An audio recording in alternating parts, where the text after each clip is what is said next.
Hello children, today we are going to do a new topic, that is metaphor. Have you ever come across this word before? I think you have, because whenever you read something or whenever you recite poems, you usually find metaphor in the poems or in some kind of writings, in literature especially. Okay, so even when you speak, you may be using metaphor, but you may not be aware what is metaphor. That's why you do not know that you were using metaphor. So what is a metaphor? Let's see. What is a metaphor?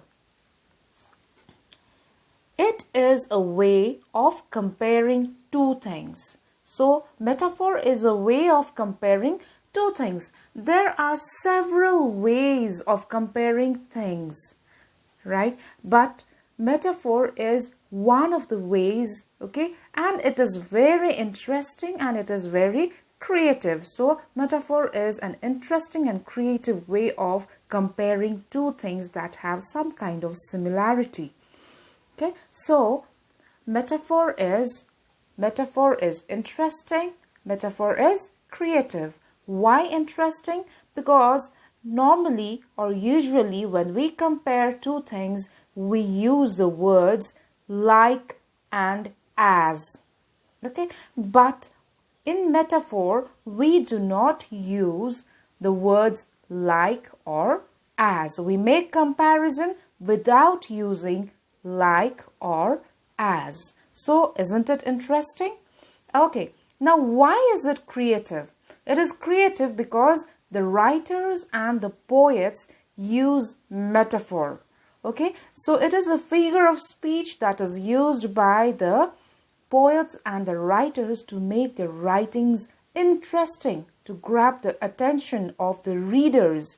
Okay, so metaphor is very creative way of making comparison. All right. Now, let's look at some of the examples.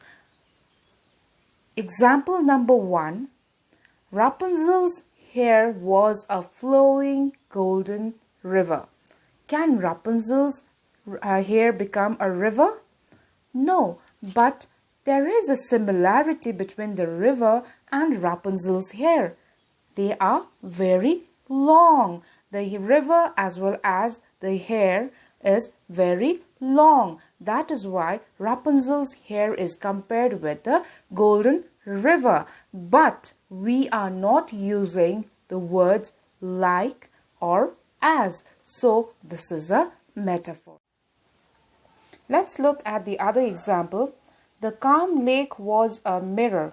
Can the lake become a mirror? Can you hang a lake on the wall instead of a mirror? No, but still there is some kind of similarity. And the similarity is that the water in the lake and the mirror, both of them can reflect. So that is why the comparison has been made. And here also we do not use the words like or as, so it is a metaphor. Now let's look at the last example. My brother is a night owl. Can a person become an owl? Can you become an owl? No. But why is the person being compared with an owl? We compare the person with an owl if that person has the ability to stay till late at night.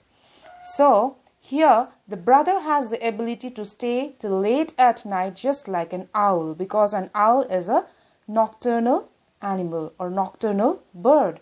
So that is why the brother is compared with an owl. So that is why we can call a brother a night owl.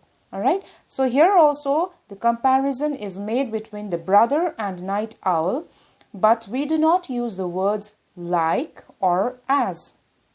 So it is a metaphor. Now we can draw the conclusion, or we can also draw the definition of metaphor after whatever has been explained, after understanding whatever has been explained. All right. So let's see.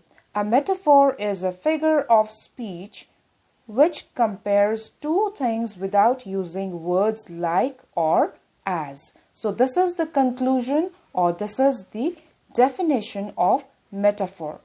So a metaphor is a figure of speech which compares two things without using words like or as in the examples that we just discussed. All right. So I hope you have understood the topic very well. It is pretty easy and interesting. Now, if you have understood the topic, then you should be able to form the metaphors of your own, thinking about the comparisons. Okay, you can make the metaphors of your own for the comparisons that you can think of. All right, have a great day. Bye.